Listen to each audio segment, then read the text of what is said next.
கர்த்தருக்கு ஸ்தோத்திரம்.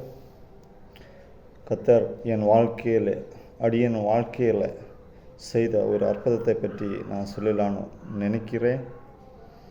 நான் பிறந்து 4 வருடமாக ஊமையாக இருந்த என்னை ஆண்டவர் இன்னைக்கு பேச வைத்த கிருபைக்காய் ஆண்டவர் நன்றி செலுத்துகிறேன்.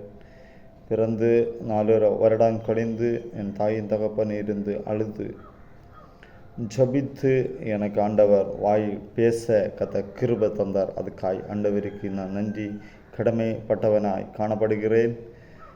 மருந்து மாத்திரை ஒன்றும் எனக்கு சுகம் தரவில்லை. ஹாஸ்பிட்டலெல்லாம் சொன்னாங்க, இவன் ஜீவிதத்தில் பேச மாட்டார். என்னால் என் ஜீவனுள்ள தேவன் என்னை பேச வைத்தார். அதுக்காய் ஆண்டவருக்கு நன்றி. நீங்களும் இது மாதிரி பாரத்தில் கஷ்டத்தில் இருப்பீங்க, பல வேதனையில் இருப்பீங்க.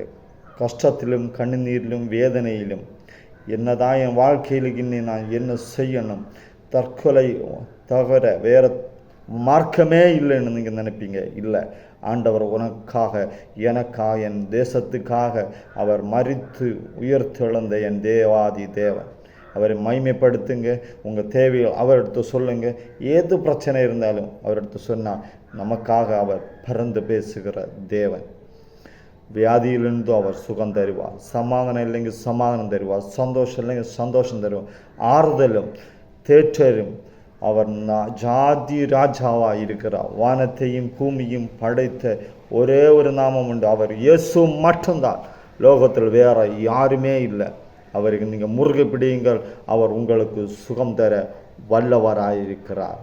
God bless you. கர்த்தர் தாராளமாக ஆசீர்வதிக்கட்டும். ஆமென்.